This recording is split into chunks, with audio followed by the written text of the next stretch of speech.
as active partners alongside other communities in Georgia.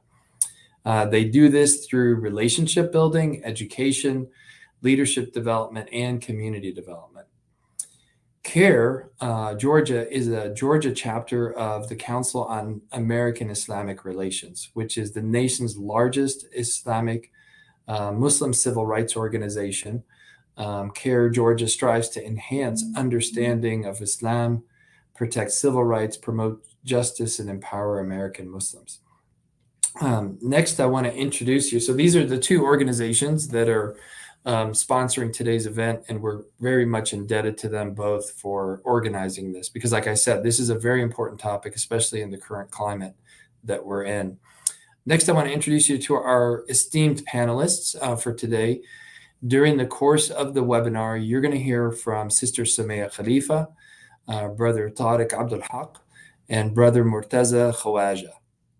Sister Sumaya is the Executive Director of the Islamic Speakers Bureau of Atlanta. For those of you that are in Atlanta, she doesn't really need an introduction. But in any case, she is an internationally recognized diversity, equity, and inclusion consultant, an intercultural expert, an executive coach, and founder of the Islamic Speakers Bureau Leadership Institute. As the current executive director of ISB, she serves the Muslim and wider community by building bridges of understanding, creating interfaith partnerships, developing community leaders, and creating spaces for mutual understanding and respect. You can see why she's on the panel. And then Brother Tariq is a spiritual health clinician, a community leader. He's a mentor, an ISB certified speaker and trainer. He's got extensive experience in building leading winning teams, creating high performance cultures, mentoring talent, and developing transformative leaders. Prior to the 2020 COVID-19 crisis, he had delivered more than 40 in-person talks to more than 1,000 audience members in a variety of settings, including middle schools, high schools, universities, civic clubs, churches, synagogues, and public assemblies.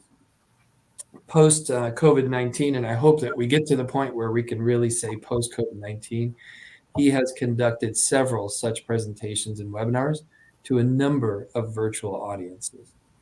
And then lastly, Brother Murtaza is a civil rights attorney who works for CARE, and he's an advocate.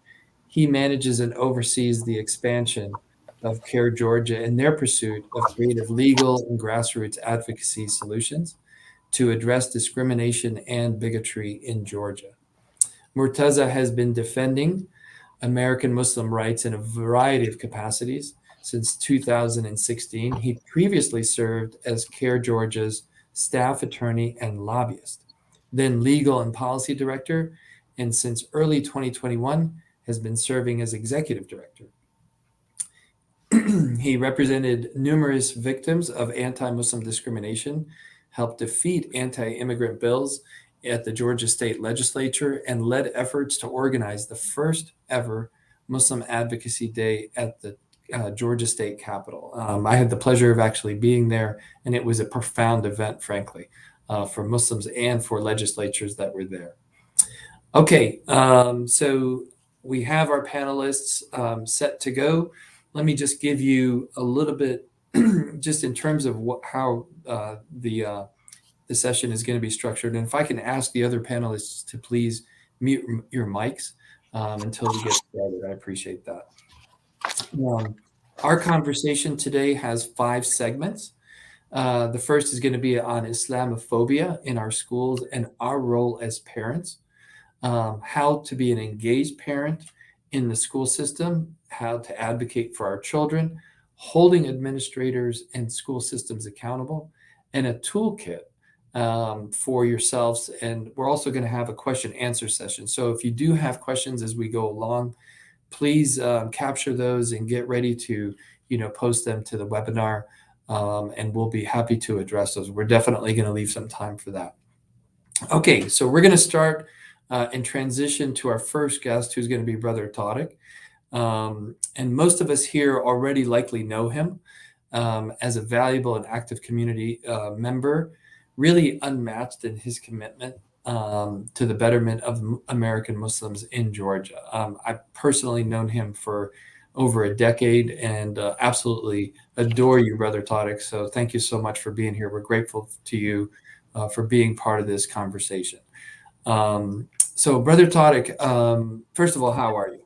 Alhamdulillah, I'm fine. Thank you for the generous introduction. You have me blushing. They can't see it, but mashallah. I love it. I love it. Well, I know you're always a smiling person, so I really appreciate that. So one of the things that, we're going to start off with asking you about a definition of Islamophobia. And I just want to, before even you dive into that, just to say, on a personal level, having emigrated to the United States when I was 6 years old, back then it was teasing, people poked fun of me for being an Arab, just a foreigner in general. But this thing, Islamophobia, is a little bit different. And it's a term that, has really kind of come up in the last, decade, maybe the last 20 years. Can you just help us define it for the purpose of this conversation? Yes, inshallah. Bismillah. So we will attempt to define it because, of course, there's a definition and then there are nuances to it, and sometimes Islamophobia all depends upon the context. And we'll talk about that as well, because sometimes statements are made that may be considered Islamophobic when in a certain context, but then in another context, it may not be that. So first, I'll go to good old Webster, Merriam-Webster's dictionary, to define Islamophobia. And it's defined as the irrational fear. So first of all, a fear that is not rational. So that's something that's based on emotion or feelings or sentiments. Fear of, aversion to, meaning not wanting to deal with, or discrimination against Islam or people who practice Islam, i.e. Muslims. So this fear or intense dislike of, and at times it may even be hostility toward Islam and Muslims and against those who are perceived to be Muslims, is a form of bias. It's a form of discrimination. It's a form of targeting, if you will. This football season now, one of the penalties that everyone argues about is targeting. Did a player target another player, and hit them, to try and take them out, so to speak, as opposed to it was just ordinary contact or just a function of the contact with the person, or the two helmets meeting. But anyway, so Islamophobia, again, is the irrational fear of, aversion to, or discrimination against Islam or people who practice Islam. There are other forms of bias, such as anti-Black racism, which has been a feature of the United States for as long as for hundreds of years, or xenophobia. Xenophobia is the fear of, or aversion to, or discrimination against immigrants or people who are perceived as foreigners, quote unquote. So Islamophobia then is a type of discrimination. It's a type of bias or prejudice against Islam and Muslims. Also, in recent years, we have seen that Islamophobia, there is an organized Islamophobia, whereas the sentiments against Islam and against Muslims and negative attitudes are fostered by certain parties. And I'm not necessarily saying political parties, but certain actors in the United States that are putting this out into the public through social media, through videos, through movies, negative attitudes toward Islam and Muslims, and using that to pursue their own agenda. And the agenda is usually divide and conquer. It may be in the political realm, it may be in the economic realm, but that's part of that level of Islamophobia, which is higher level, and it is organized and it's deliberate. How are you seeing Islamophobia kind of manifest itself as, definitely hearing you on the political side of things and people's personal agendas. How about in schools, in Georgia schools, or what are we seeing in terms of Georgia schools? Well, Georgia's a broad state. It's a big state. and you have the Atlanta public schools, but then you have many, many other counties that are Mhm. outside of the metro Atlanta area. So, in terms of bias against Muslims, bias against Islam, um, many of the schools have established anti-bullying policies, right? So there is an initiative concerning this, the welfare and the well-being of students that has said that, you know what, bullying is not going to be tolerated in the schools. Where a student is being called out because of their race or because of their skin color or because of their religion or their national Mhm. origin or Yep. immigrant status, right? Or gender identification or Mhm. disability. All of these have been established by most of the school systems as saying, no, this is something we do not want. We're not going to tolerate it with respect to our students. And so you have many administrations and communities that are more or less in line with that. But there are other instances where, of course, there are anti-Muslim statements that are made. Mhm. There are pointing out of Islam or Muslims or negative statements made, sometimes by administrators, sometimes by teachers, or even resource officers, the patrol officers in the schools, and that does occur. It does occur. In terms of, our audience, I know that we've got Care who's going to speak, later on a little bit about this, but, why is it important for us to address Islamophobia at schools? Well, the most important thing is the welfare of our children. Mm. And I'm going to try and contextualize this within the broader sphere of bullying and pointing out of children and intimidation. These kinds of things are psychologically damaging to children, and it disrupts their ability to learn and their ability to engage in the school environment. It impairs their feelings of belongingness or relatedness. It undermines their feelings of competence and of self-worth. And so, in that context, Islamophobia and other forms of discrimination or bullying are very damaging to the psyche of our children. And that is why, if we put the welfare and interests of the children first, which we do as parents, that is why we should all be concerned about, vigilant against, and proactive against any signs of Islamophobia and also other forms of bullying as well. I think you're bringing up a great point. As a school leader, I can tell you that the center of the conversation right now around the country is how do you cultivate a culture within a school where kids feel like they belong? Because when they feel like they belong, they're not distracted and they can learn and they're set up for learning and for future success. And so you're bringing up some great points in terms of just the rights of all children. Frankly, we should be concerned for all children, and so we're really shining a light here on Islamophobia in particular.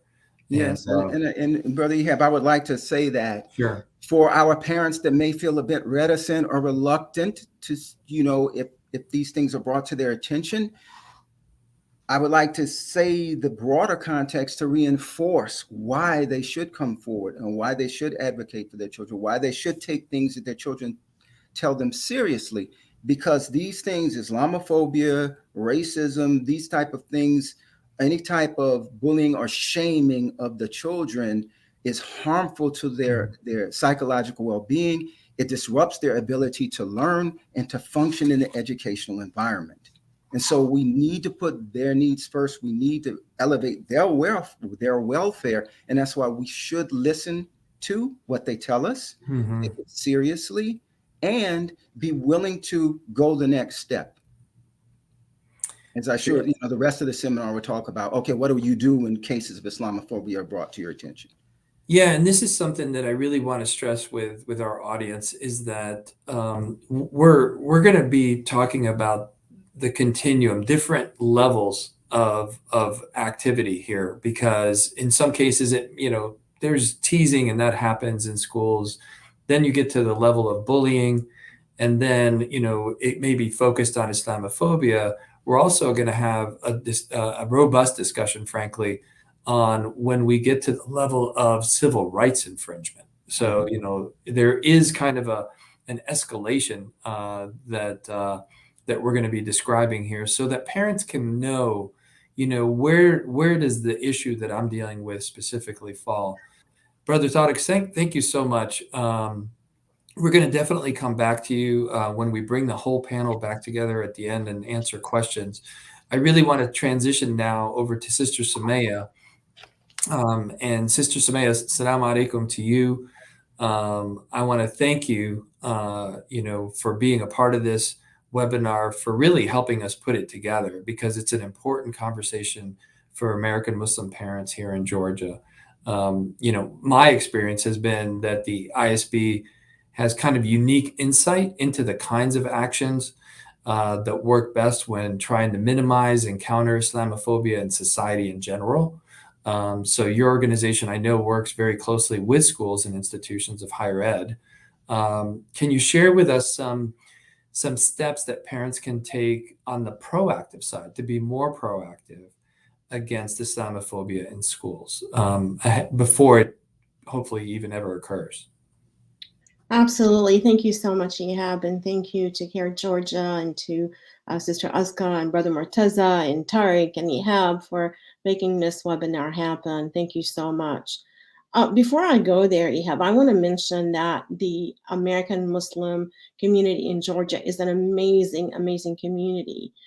We don't hear a lot about all our accomplishments, and this is something that the ISB has been doing over the years with the influential Georgia Muslims, with the 40 under 40 Georgia Muslims, with the 20 under 20. So we have talent, we have exceptional community, and I want to highlight that. I want to tag on to what Brother Tariq said about the sense of belonging of students to being able to excel, etc. It's even bigger than that. We're talking about the students' mental health. And mental health nowadays is a big topic, and we need to be, as parents and as community, we need to be in the forefront to make sure that our children have the environment where they could be healthy, physically and mentally, and also be able to expel in schools and in communities. So, some of the things that are out there and that we could do, first of all, the ISB offers webinars and trainings for students from middle school up to college and also to parents. And these trainings were developed by Faraz Iqbal from the ISB, and they're called Straight Talk. And we have conducted these for so many communities over the years.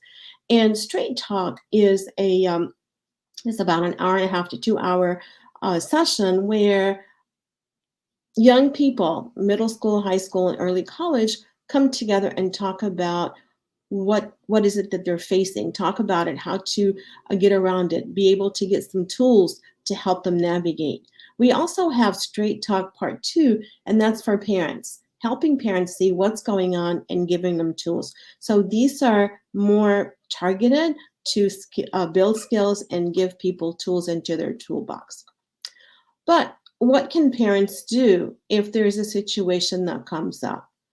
First and foremost, we want to make sure that we are practicing our religion and our prophetic tradition of always expecting good intent from the other side.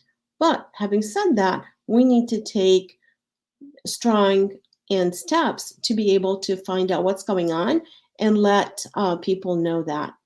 In terms of the proactive piece part, it would be building relationships. I can't overemphasize the building relationship piece. Building relationships with the teachers, with the administrators in the school. I look at that as a bank account. And before we can withdraw money from our bank account, we have to deposit. So the building relationship would include attending parent-teachers meetings and engaging with the teachers, engaging with the administrators, thanking the teachers or the administrators for things that happen in the classroom. Maybe your son or daughter had a great presentation about XYZ and they learned whatever. Write them a note, write them an email saying thank you. Being part of the PTO, volunteering in your children's school, in their classes, a tutor, mentor. And one thing that is easy really to do is to be generous. A lot of times schools have fundraisers, they sell candy, they sell whatever. Being generous and supporting the school financially is very important.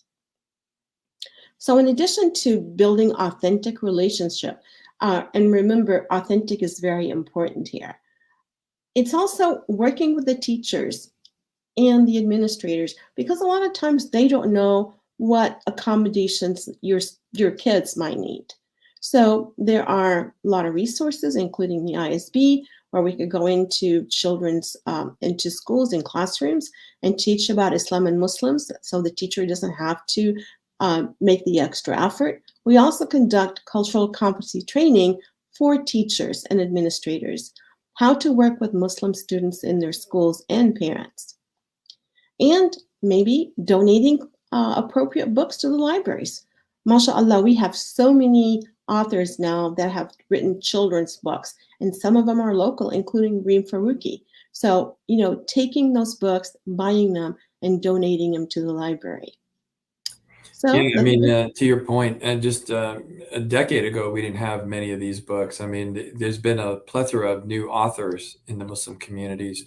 What you're talking about really sounds like, it's a hot topic nowadays called culturally responsive education. And it sounds like what you're doing is really creating a classroom environment that's culturally sensitive to Muslim students. And of course, that is an effect really on all the students, because nowadays classrooms are so diverse in many instances. What else can parents do ahead of time? Ehab, I love what you just said, because we are not telling schools and teachers to only look out after Muslim students. Right. What really needs to happen is for the schools to have that component into their DNA. Mm-hmm. As you mentioned, that there are so much diversity in our schools and in our classrooms. Who else is there? And who else needs to feel like they belong? Because as parents, we can't really say, hey, make sure that your Muslim students belong, but forget about the others. We have to be in this together, and that becomes much more powerful for us and for everyone else as well. Some other things would be, reasonable accommodations. What are some of the reasonable accommodations that you as a parent might ask of the teachers and the schools?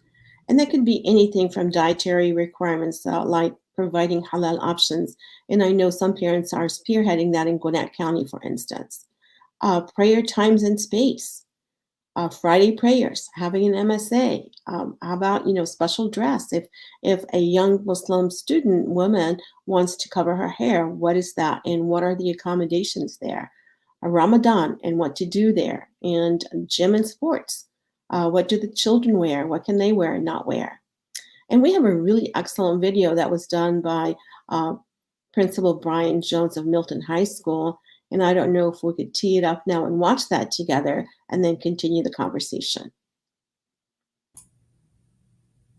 Yeah, so Sister Eska is going to do that for us. For those of you that don't know, she's behind the scenes. Eska Mahmoud, who's part of the CARE communications team, is the one who's kind of behind the scenes organizing this. So thank you, Eska, for everything that you're doing to keep this seamless. Really appreciate it. Absolutely.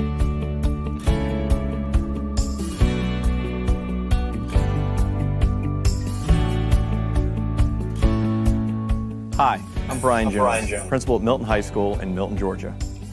I'd like to answer some common questions that you might have about making sure to respect and accommodate the needs of our Muslim students, particularly during Ramadan. How does one know when Ramadan is? The start of Ramadan is based on a lunar calendar, and it is about 11 days earlier every year. I find the calendar online included in a comprehensive religious calendar. I also depend on my Muslim students to tell me. For those observing the fast, it is a total fast from dawn to sunset without any water or food. As with any other religion, not all Muslim students observe Ramadan. What accommodations can a school make for Muslim students during the daily lunch break? Muslim students can remain in the classroom or can go to the media center during lunchtime. Some may wish to sit with their non-Muslim friends in the cafeteria. Schools might consider providing spaces for students to gather in and spend time with each other. How can the school support Muslim students who are involved in extracurricular activities? To support students observing Ramadan and who are also involved in extracurricular activities, talk to each student about his or her plan for the observance. What accommodations do you make when Ramadan occurs during a major school event like graduation? When major school functions like graduation occur during Ramadan, we have conversations with the students about how to best accommodate them and still include them in the event. What accommodations do you make for students wishing to perform their daily prayers during school? To accommodate students wishing to pray during school, we identify spaces where the students can meet on a regular basis and make sure it's flexible enough to accommodate the number of students who will attend. What resources are available for staff and faculty to better understand not only Ramadan, but other faith traditions and cultural observances? Here's what we do at Milton to help teachers and faculty better understand not only Ramadan, but other faith traditions and cultural observances. We use resources from organizations like the Islamic Speakers Bureau of Atlanta and the Anti-Defamation League, as well as colleges and universities with diverse populations. We also have students collaborate when we develop our master calendar, so we are able to be aware of significant dates in many faiths and cultures. The bottom line is treating every student with dignity and respect because they really do matter. Plus, diversity is important, and making sure everyone feels like they have a place at the table builds community, character, and leaders.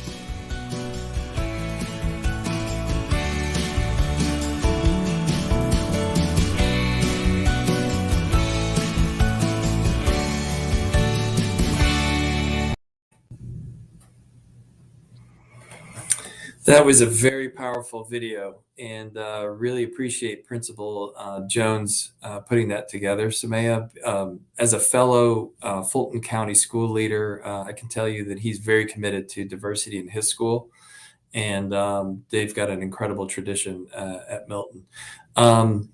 He mentioned special events and observances. Tell us a little bit more about, preparations for those and how parents should talk to the schools about those.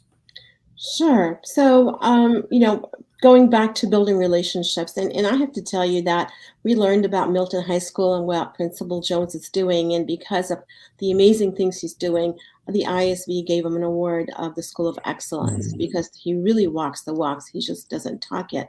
And the ISB is also open if there is an outstanding administrator or school or teacher out there that parents know about and they've been working with them. Please let us know, because we want to recognize them, because recognition reinforces that very positive behavior. Let's go back to the special events. Graduation, for instance, being there and having that relationship and looking at a calendar and sitting down with the administrators or the teachers and saying, Ramadan is coming up and here's what my son or daughter needs. If graduation is coming up and it's Ramadan. And a lot of times we receive emails from schools saying we have a baccalaureate and we're going to, do the dinner, and I understand that it's going to be Ramadan. What do we do? So we work with them. But the parents, there's so many parents out there, and I think Muslims are all over the state of Georgia, but having that relationship and talking about what would be reasonable. Some of the things that have happened would be, instead of having the dinner first for a baccalaureate event, would be to have the event itself, the awards themselves first, and then having the dinner. This will allow for sunset to have taken place. Yeah, it's a great idea. Everyone, for everyone to be able to eat versus to be singled out because they are fasting. So there are, most of the time, I would say 99% of the time, there is a reasonable accommodation that can be had if the parties talk to each other and understand where each is coming from and finding middle ground. These are fantastic resources, and really show how we can work to prevent Islamophobia at schools. I now want to move our conversations to the next segment, and that is really, what do you do when you're confronted by Mm. Islamophobia. So the things that you described were proactive. What do you do ahead of time? And God forbid that it happens. But let's say it does happen. What happens there? Well, there are a lot of things that could happen. Remember the bank account, right? Hmm. We've put so much into that it's time for us to tap into it because we have money in there. We have a balance. So, first of all, as I mentioned earlier, assume best intent. Not everything that happens is something that happens because it's Islamophobia. A lot of our administrators and teachers listen to many different news outlets, and a lot of Hmm. times they're programmed like this is normal. An example that came to Care Georgia that the ISB collaborated with Care Georgia on is that a certain school district was showing a video about 9/11, and in the video that was done by children, they were talking about 9/11. They referred to the terrorists of 9/11 as Islamic terrorists. So what happened is the parent came to Care Georgia and the ISB, and we had conversations. We helped the parent um, kind of map out a way to address that. So what the parent did was he wrote an email to the administrator asking to meet and talk about the incident. And so that is the first thing is when something happens, make sure that you understand all the ins and outs from your child, be able to write it down so you won't forget, and draft an email to the administrator or to the teacher. First off, start by saying, Dear principal, last name, Dear Miss, last name. Your school stands for whatever values the school stands for, and my child has really grown and learned. Be authentic about the compliments you pay.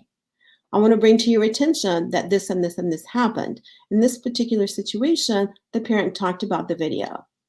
And the parent said, I'm requesting to meet with you. Here's my contact information. Looking forward to hearing from you. Just a little bit after the email was sent, the administrator called the parent and had a conversation. So it's really important for us to speak up because if we don't, a lot of times people think it's just normal. Yeah, you're bringing up a great point, though, to have best intent because sometimes, they're ignorant in terms of, what may have occurred, and even the people that produce the material may not completely understand the whole scope of the situation. So being respectful, having best intent is incredibly important. But it's emotional, right? Yeah. So what happens when you're actually meeting with the school officials? It's there's a little bit of anxiety there, I'm sure. Yeah, there is. It's when meeting with the school official, it's really important to write everything down. Even write talking points. It would be also great if a parent is emotional to do some role plays before talking to the administrator himself or herself and getting feedback. You're too emotional. Let's tone it down, or maybe here's a point that you need to make, etc. But at the end of the day, knowing in our mind that our purpose and the administrator's purpose is the well-being of the students and of the school. And knowing that it's really important, and how could we collaborate and work together to provide that environment that is needed for our children to flourish.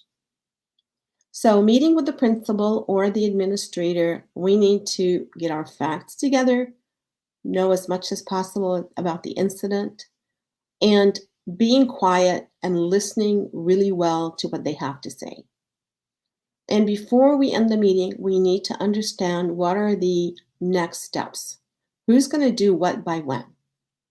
And we highly recommend that for the parent to recap the conversation with the principal or with the teacher, first of all, thanking them very much for their time, how much that is appreciated, and then outline the next steps that they both agreed to with a timeline. And just waiting to see what happens next. And hopefully the issue will be resolved. If not, um, the parents need to keep a log of everything that took place, who they talked to, have copies of emails and notes about phone conversations if there were such, and then bringing this whole issue to care to decide what are the next steps. One thing that you just touched on that I think people need to be aware of is that, and I can tell you in terms of, I deal with school leaders all the time. They're inundated with communication. And, one moment they're dealing with something, that may have happened in the bathroom, something, a pipe burst or something like that. And then the next meeting that they have is with a parent. So they're inundated. I really like your idea about the follow-up email, thanking them. And it just kind of holds people accountable for what's going to happen next. And just reminds everybody of what we agreed to, in a sense, in terms of all this. It's really a teachable moment, and we've got to look at it that way, from what you're describing. What happens though if you're bringing things to care? You said at some point you may need to do that. What would trigger that? And the recommendation is really to bring in care at the very beginning. Okay. Before sending the email, I'm sure my friends at CARE are going to love what I'm just saying. So I'm putting a ton of work on their shoulders. But CARE has the connections within the community. They partner with the ISB. They partner with others where they are the focal point, because God forbids if something goes wrong and they have to step up and elevate the situation. They have been a partner all along, versus just, here's what I did and here's what happened. But having them involved from the very, very beginning is very helpful. And again, they, tap into other resources in the community that could help you as a parent and as students. So this is fantastic. I mean, you've described for us what people can do ahead of time to kind of build that, that investment, that savings bank, in a sense, on the proactive side. But then if it occurs, if their child is the brunt of Islamophobia, or they themselves are, for that matter, there's actions that they can specifically take, and measured actions that hopefully will get a result. So thank you, Samaya, so much for helping us kind of walk through that process. And I'm sure we're going to get some questions and here at the end. I'm going to start to transition now to Brother Murtaza. First of all, before I do that, I just want to thank Sister Samaya for 20 years of work in the ISB and what she's done for the community. But I want to turn now to CARE Georgia. They've got incredible resources available to share with the community in case an Islamic phobia incident at a school becomes a civil rights issue. That's a whole nother level. So I want to welcome Brother Murtaza Khawaja, who is the executive director of the Georgia chapter of the Council on Islamic Relations. And, this is really more about now holding people accountable. And so, Brother Murtaza, thank you so much. Assalamu alaikum to you. Salam, Brother. How are you doing? I want to thank you so much for hosting this event alongside ISB. And I know that she's kind of behind the scenes, but also Sister Eska, who I was muted earlier when I was thanking her for coordinating the communication part of this, and just being the communications director for CARE as well. So Brother Murtaza, what options are available to parents if their efforts to address and remedy an Islamic phobic incident at the school is not successful? For instance, if the meeting with the school principal does not go their way and kind of goes south, what are some of the actions that they should take?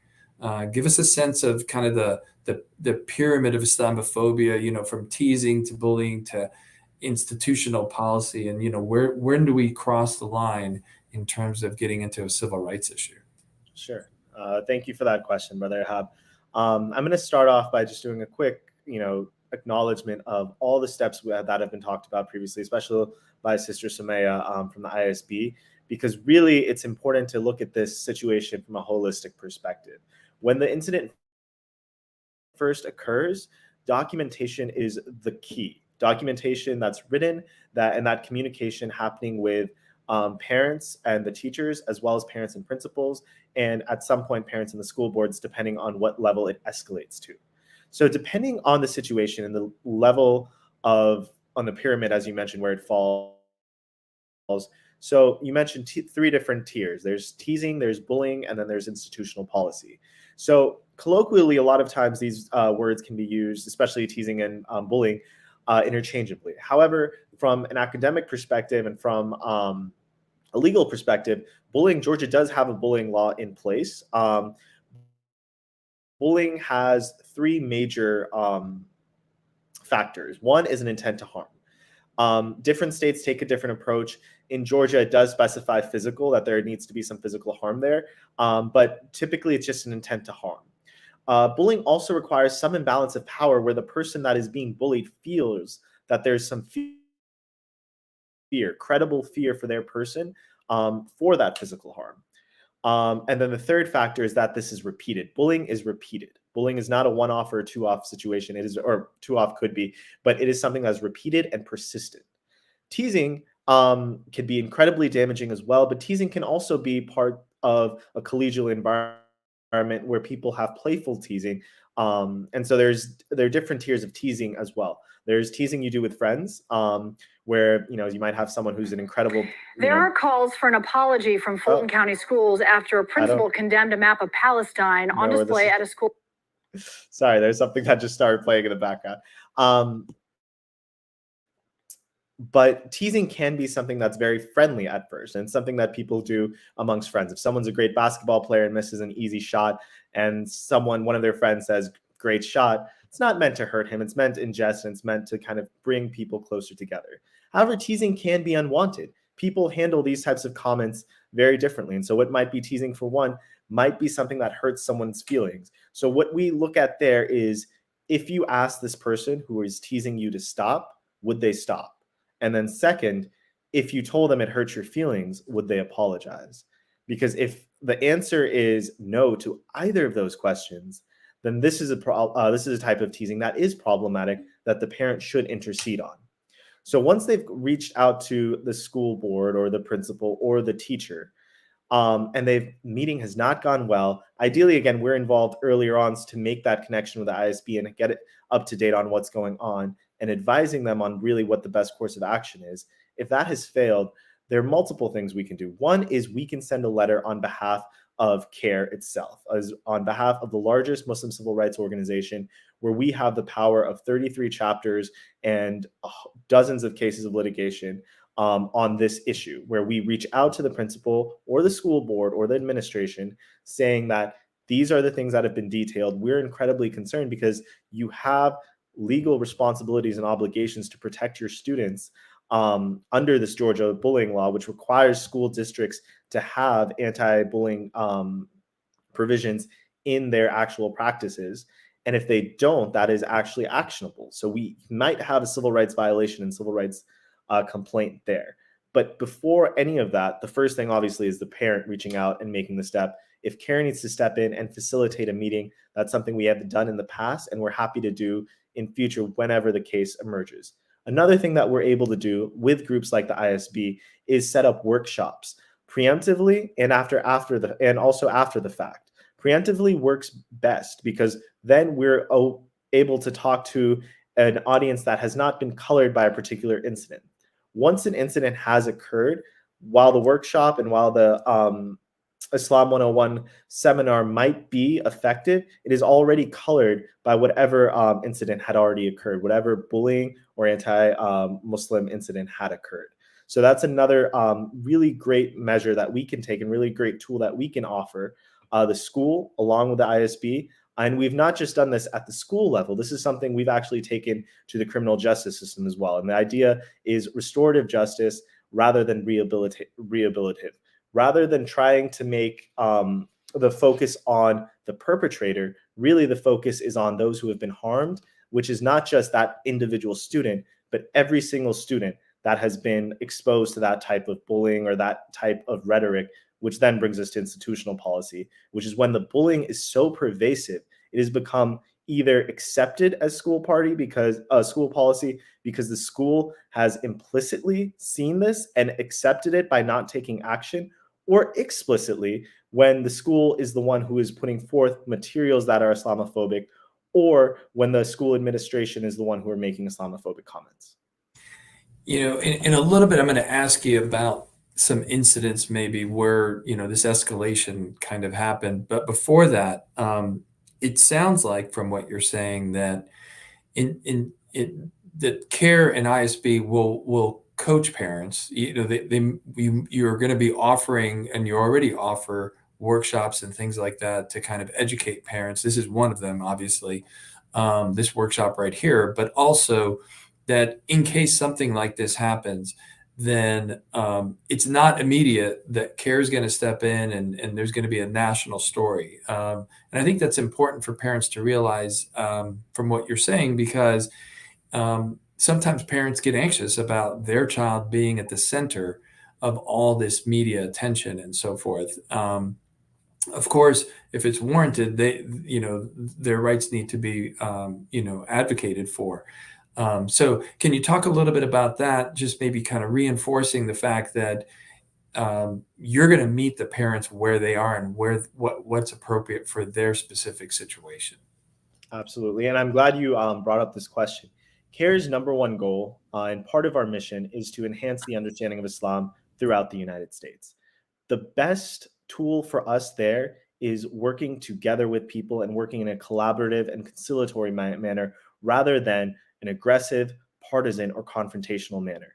Our goal is to empower our community, the Georgia Muslim community, to be the best advocates for Islam and for their religion that they can be, rather than have us step into a community which we may not have direct ties to, which we have not been a part of. The parent and the family that has grown up there is the essential tool for us and for Islam and for Muslims to actually teach others about what Islam actually means, and also talk about the perils of Islamophobia. That is our ultimate goal. And that is what we try to do even with our involvement. Even afterwards, after we have coached parents, even after we've given them tools and resources to go into meetings themselves, our goal when we meet with administrators is not to have a confrontation, is not to be partisan, and is not to be aggressive with them, but is to work in a manner that is conciliatory to bring communities together. That being said, when institutions and administrators fail to act, they have to know that there is consequence, whether that's legal or whether that's from a communications or advocacy perspective as well. There are consequences to inaction and to pervasive Islamophobia within schools. But again, the goal is for students, for parents, and for communities to be empowered to take on this cause and to take on this advocacy themselves. Fantastic. Okay, so how about some incidents from less serious to a violation of civil rights? Give us some examples there. And obviously 9/11. We just observed the 20th anniversary of 9/11, and I know that comes up from time to time as well. Absolutely. So the 20th anniversary of 9/11, we got several calls from multiple students in multiple school districts talking about various elements of Islamophobia. One that we saw that was most pervasive was a video that was actually approved by the school board that mentioned Islamic terrorism. Not terrorism, not violence, but Islamic terrorism. And Claire specifically described the horrific acts of 9/11 as Islamic terrorism. Mm-hmm. The majority of the Muslim community throughout the world has obviously decried the horrendous attacks of 9/11, and has made it clear that this is not Islam. This is not representative of our religion. This is not representative of Muslims, and this is not representative of the values that Muslims here in America or outside America espouse. That has been said repeatedly, unnecessarily repeatedly, but to the point of this has been not cleared up. This has been said and stated for years.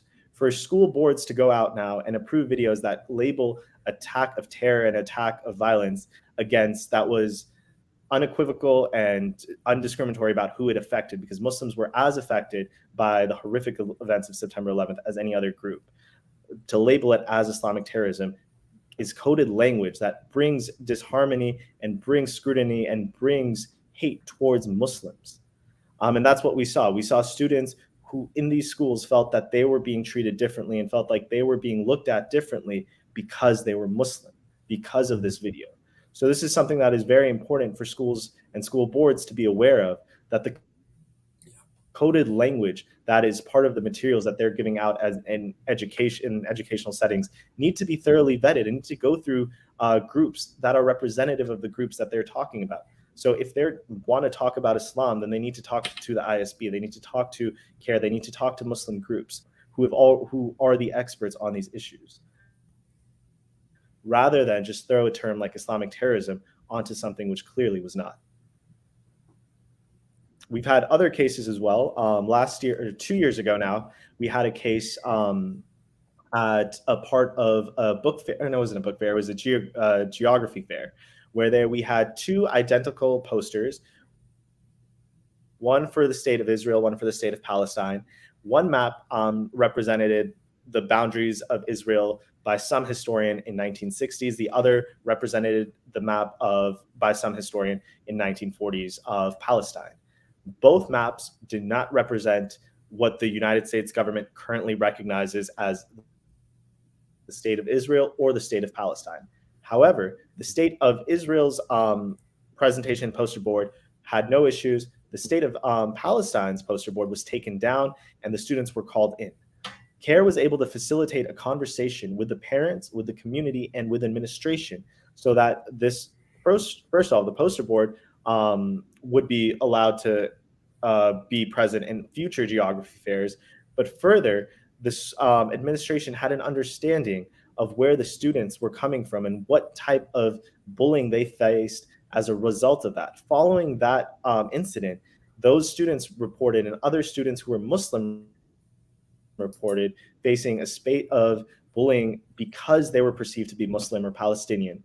And that is what we're here to combat: Islamophobia and the pervasiveness of these types of incidences in the effects that they have on schools.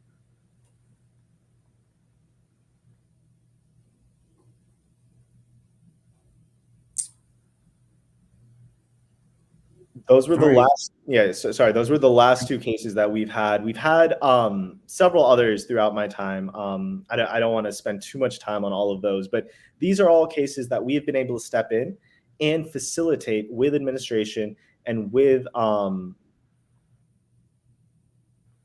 students and with the students' parents in a way that they're able to effectively protect their interest and not continue to exasperate Islamophobic tendencies. The last one that I'm going to mention is prayer accommodation, Sure. Where we've been able to secure prayer accommodation for a student who wanted to perform Jummah prayers. And he had been approved 1 year, and then the next year he had been given considerable pushback by his teacher, where the teacher would kept on marking him absent, even though he had been approved before to make his Jummah prayers.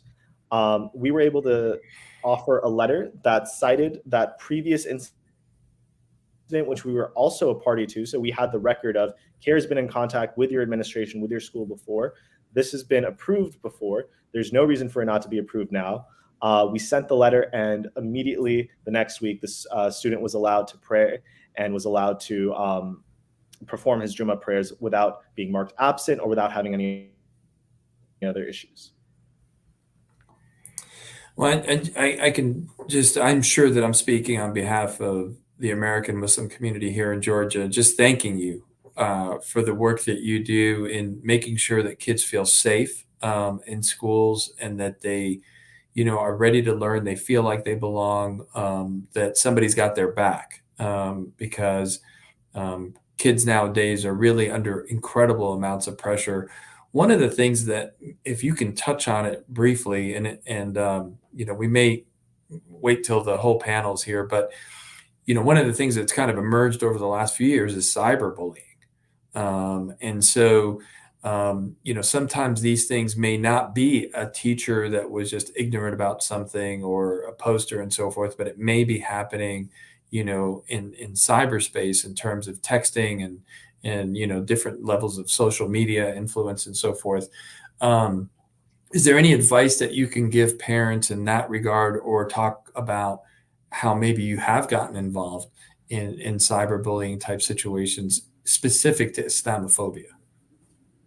Yeah. Cyberbullying is an interesting area because it creates a lot of various issues, especially with protecting your child. Namely, being able to document it is not as easy. If someone sends a Snapchat, it disappears. If someone sends a text, it can be deleted. Someone sends an Instagram message, it can be deleted. If someone sends something, they can deny they sent it. They can say maybe they were hacked and someone else sent it. So the amount of documentation, the ability to document is greatly compromised. So what I would encourage parents is making sure that they educate their children on best practices in documenting text. So if you send something out, you should only send anything out via text, via message, via Instagram post, Facebook post that you would imagine the whole world would see. And that should go both ways, because if you receive a message, you should also know that you can, if you feel it's discriminatory, if you feel it's Islamophobic, you're able to screenshot it immediately so you have that documentation. And that's going to be key, is preserving that documentation throughout. So treating materials that you get with the same scrutiny as the materials that you're putting out, which is that the whole world it could potentially see this. And we've seen that happen, unfortunately, in a variety of cases. Even within Georgia and the Georgia Muslim community, there have been cases that we've handled that dealt with cyberbullying, and they've always had incredible challenges because of documentation. So again, I would stress that documenting, even outside cyberbullying, is incredibly important, but particularly with cyberbullying, because it's not very likely that someone else saw the message, the private message you got, or that someone else can vouch for it in the same way that they could if there was a conversation or a physical incident. It's very, very helpful. And frankly, what you've been talking about really applies back to what Sister Samaya and Brother Tariq said earlier, is that these issues are beyond even Islamophobia. They really are applicable to any kind of bullying, any kind of xenophobia in a sense. And so I've learned a lot myself as a school leader. And so I know that parents are feeling the same way. So I want to thank you again for being part of this panel and offering your advice as we kind of transition now to question and answer. So if Sister Aska can bring us all back together, thank you so much. So we've got an amazing panel here, and I don't have a sense of how many people are watching at home, but please do. If you've got some questions, please pose them to this amazing panel. We're gonna transition to that right now. Let me see what we've got here. So I've just got a comment here from Kate Kirk, who says, "Thank you very much, ISB and CARE, for providing a forum to discuss how to counter Islamophobia. Brother Tariq mentioned how the media can play a role in perpetuating discrimination and hate. One of the key takeaways is how authenticity and relationship building can help dismantle this, as Sister Samaya indicated.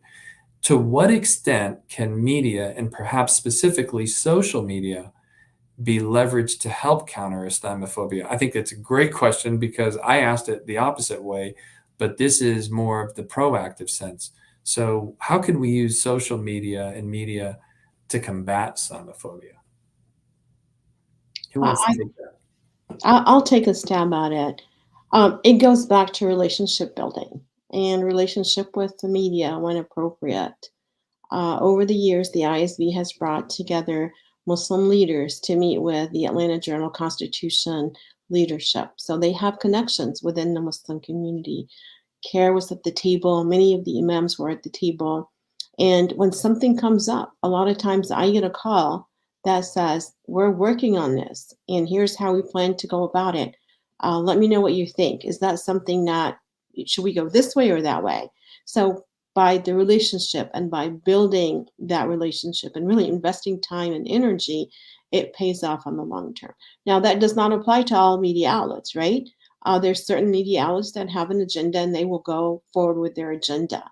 But we have to go that extra mile as a community and to be heard and to partner with whoever we can partner with to get our voices heard. Now, the social media aspect of this is really an interesting one as well. A lot of people go to social media to find the point and the counterpoint. So for the Muslims and for our allies, we need to be able to tell the other side of the story that might not be in popular media. And I think it's something that we all have to do. Mhm. Are there any specific campaigns or anything that your organizations put together on an annual basis in terms of social media to educate people? Well, for the ISB this year, we had a social media campaign where we reached out to leaders in Georgia, elected officials, and other leaders to wish the Muslims a Ramadan Mubarak. And that was very successful. We got Congress people, we got the state senators, we have mayors, we have faith leaders, we have leaders from all different backgrounds wishing Muslims a Ramadan Mubarak. And that was really an amazing campaign for us and for the Muslim community. One person told me once, if I was a child, I had received that kind of message from my senators or from my mayor, I would have felt validated and I would have felt a lot better. And so this is really huge. And a lot of times we underestimate the power of asking people to contribute to some campaigns that we might have. CARE Georgia, one of the major facets of our communications and outreach departments is spreading this message that is combating Islamophobia on our social media. So we have several reports that we've worked on, both in conjunction with CARE National and other CARE chapters, and also solely on ourselves, where we see Islamophobia and its manifestations here in Georgia, whether that's the Gilly report we've put out or our own annual report where we document the hate incidences we've seen in the state of Georgia. CARE National does a great one every year where they talk about hate incidences across the country. And it's a really great documentation of not necessarily criminal activity, but hate incidences, which is a great term for activity that is Islamophobic against Muslims. So we do we use social media as one of the biggest platforms to send that message and to send this information to the community to engage with them. Because we know that social media in this age of information is one, if not the most valued tool for how people get their news and how they get their information. And to not use that would be compromising our own position and would be a disservice to our community and Muslims and Islam. Mm-hmm. The only thing I'd like to add to that is what you both said is totally on point. But other Muslim organizations, I think, should be more purposeful and consider developing a social media strategy if they haven't already done so that they can proactively put quality content out there on social media on a consistent basis, because that itself will help shift the narrative as well. And then, so yes, ISB has its role, CARE has its role, absolutely, but other organizations can do so as well. And so I would encourage them to think about that and think about being more purposeful and strategic in how they utilize social media. Tariq, I love what you said, but also let's not forget the individual. The organizations don't have a monopoly on social media. People trust people. And so for, my friends and what have you, whatever I post, they get an insight into what's going on in the Muslim community.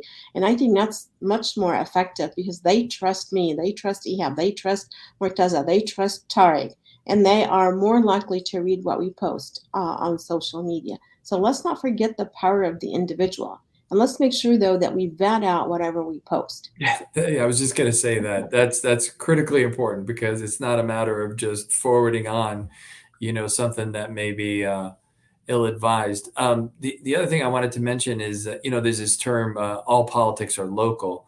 I think when it's local organizations like Tariq you're talking about as well, at least folks that get those messages have somebody that they can reach out to in their local community versus, somebody in Washington, D.C. or elsewhere. And so I really appreciate your comments on that. I know we're going to get another question here in a second. I did want to touch on Okay, well, let's deal with this one, and then I've got one for you guys. Can we thank Kate Kirk before we move on? Look at Yes, of Kate, course. your question generated so much conversation. Thank you for your question. Absolutely, absolutely. Okay, so we've got a question from Betsy, and I hope I pronounce it right. It's Liliana. PBS website mentions Islamic terrorism too, but how are we combating the extremism that does exist in our communities? And one of ISB's founders, Dr. Rashid Naim, said, nobody has a monopoly on wackos. And I think it's just a very kind of clear description of really extremists everywhere. So what are we doing to combat extremism in the Muslim community? People who say that they're Muslims and they do these crazy things.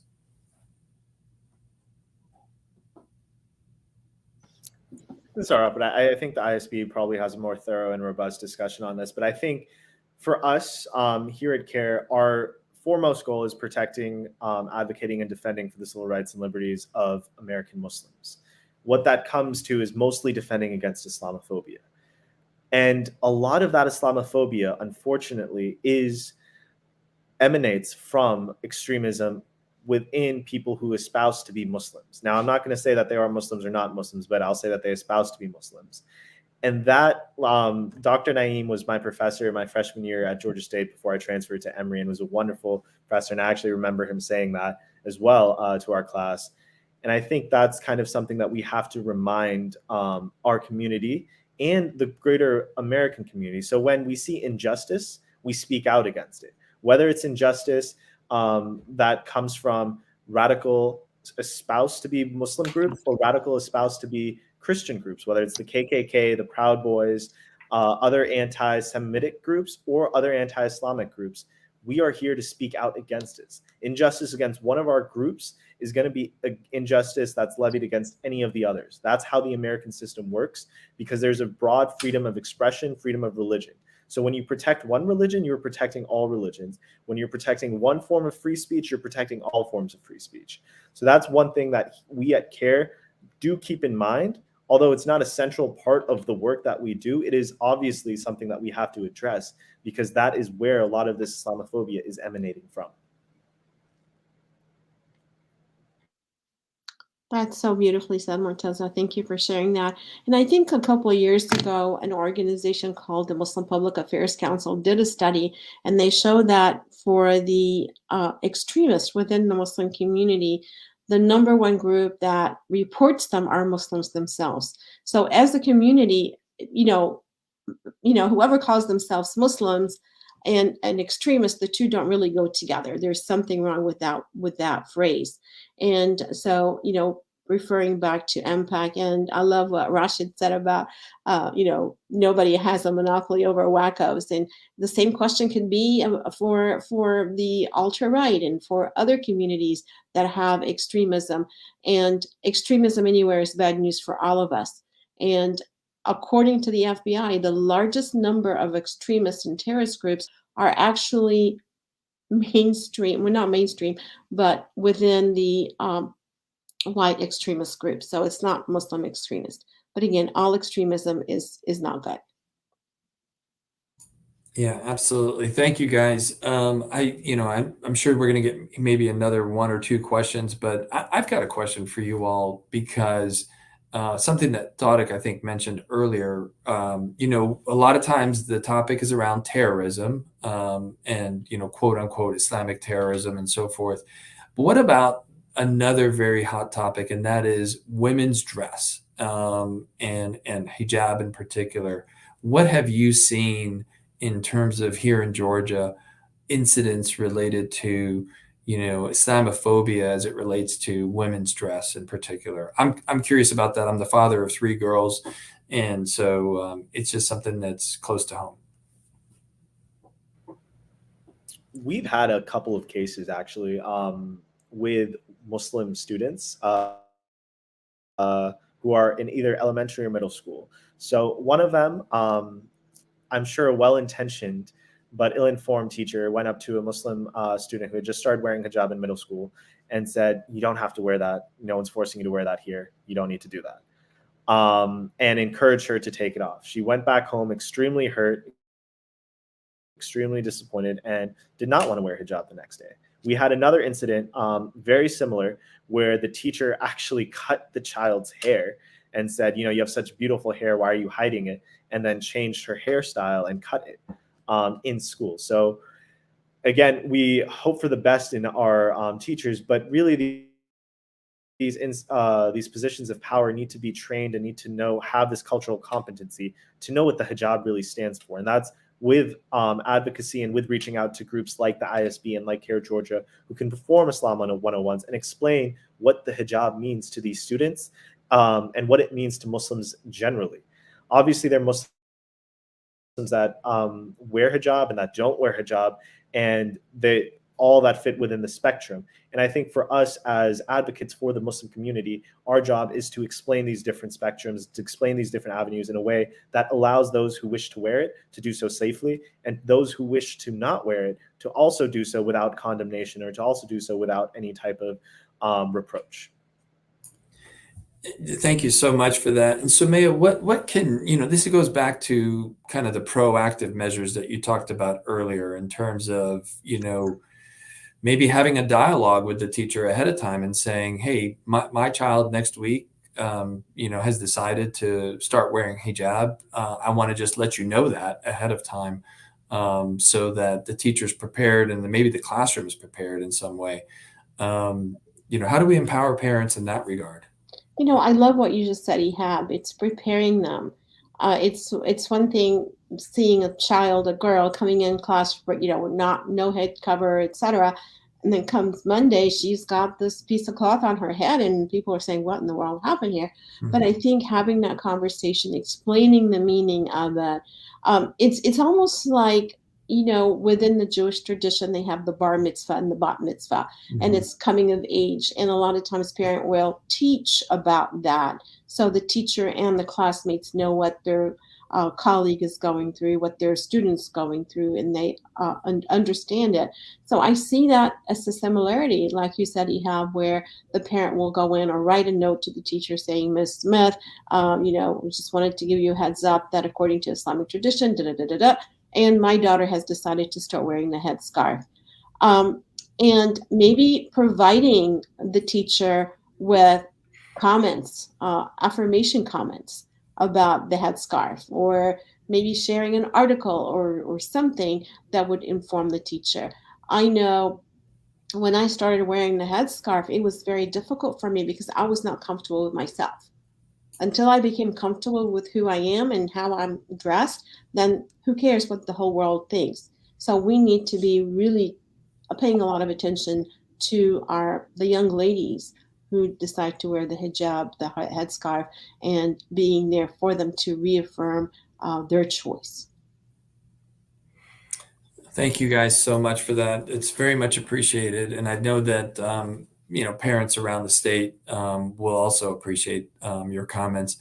We're kind of coming to the close in terms of our time today. And so some of the other questions I think that we've received really can be answered through the toolkit that we're going to be flashing on the screen for you, a link that will provide a toolkit that covers all the information that we've had in today's talk. The other thing, and there it is right there. So, make sure to copy that link so that you can access all of that information. We also just want to point you to the two organizations that put together today's event, isbatlanta.com and then CARE Georgia, CA.org. Okay, I'm sorry, it was written .com here, but isbatlanta.org. And then the other is caregeorgia.org, CARE spelled CAIR, and then georgia.org. I'd love to give you guys a moment here just for some closing remarks. You've been a fantastic panel. I've learned a ton from you all. And so I'm just, Tariq, we'll start with you. Yes, what I would like to say, it has come, a theme that kept coming to me over and over again was the need for us as Muslims to engage in the society, because, there is a hostile Islamophobia, and then, as you said, there are lower dimensions of that. But a lot of it comes from fear of the unknown. That's right. But if they don't know what they don't know, there are surveys of how few Americans actually know Muslims. So if we really need to engage, especially in the school environments, I would encourage the parents to engage with the teachers, just as Sister Sumaya said, to engage with the staff, to engage with the student activities, to be seen and felt and heard in those spaces. And that will help. It won't prevent, but it will help prepare the environment for our students to be able to have more healthy relations within those places and to feel support. And I just want to echo what you just said in terms of creating the conditions, right? Creating the conditions for a healthy learning environment where students feel like they belong. Thank you so much, Brother Tariq. We're going to end with Sister Sumaya. So Murtaza, you're the next person. What are some closing reflections that you have? I first want to be very quick with thanking the panelists. Sister Sumaya, it's always a pleasure and an honor to be on a panel with you. And you've been such an institution and a pillar for the Georgia Muslim community, without of which CARE Georgia would not be able to do the work that we're able to do. I would not be able to do the work that I'm able to do. And I think that the rest of us here can say that as well. Brother Tariq, I've learned so much from you as well. Always an honor to be on a panel with you as well, and a pleasure to meet you. Inshallah, we can continue to be on panels in the future and continue to meet. Brother Ihab, it was a pleasure for you. I thank you so much for hosting us. Thank you so much to ISB Atlanta, to being a participant, to being a partner in us with us, not just for this one webinar, but to continue our conversation, continue our defense against Islamophobia in schools. We're looking forward to the work that we can do to help you, the Georgia Muslim community, be the best advocates for your community, be the best advocates for your children, and support your initiatives, inshallah, in whatever form they take. Thank you. All right, Sister Sumaya, you have the last word. Well, Murtaza, I think you're a superstar, and lots of love to you and respect, and just not enough words to say how awesome you are. Ihab, thank you. You're a super host. Anytime that there is a hosting opportunity, I know it's Ihab. Subhanallah, just a natural talent. And Tariq, he's just like my partner in crime all the time. So I really appreciate seeing him and being with him for another opportunity here. I echo everything you all said, but one more thing, and that is I challenge each and every one of us to reach out to the teachers, to the administrators, and make it where you want to reach out to 2 teachers a week, or 2 neighbors a week, or 2 co-workers a week, or whatever area you want to be more involved in. Please reach out and let them know who you are and that you are there to help them. You are there as a neighbor. Can I take your trash in? The teacher gets sick, send flowers. Just build those relationships. They are wonders. They really are wonders. And, Georgia Muslim community, you all are super amazing. You all are super amazing.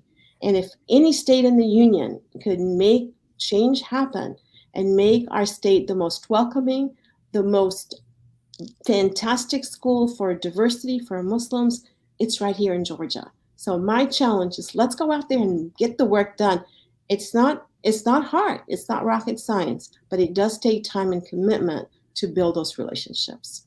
And Ihab, Murtaza, and Tariq, and our beautiful sister Aska, we can't thank you enough. The CARE board and the ISB board, y'all are so amazing, trailblazers and making the world a better place. So thank you. So with those amazing words, there's nothing more for me to add other than to say thank you all for participating in today's webinar. And for those of you that are going to watch it in the future, make sure to reach out to these 2 wonderful organizations. They're here to help you. And then you've got this amazing toolkit that you can access that really empowers you to be able to take action when appropriate. Thank you so much to everybody. Assalamu alaikum wa rahmatullah. May God bless you all. Take care. Ma salam.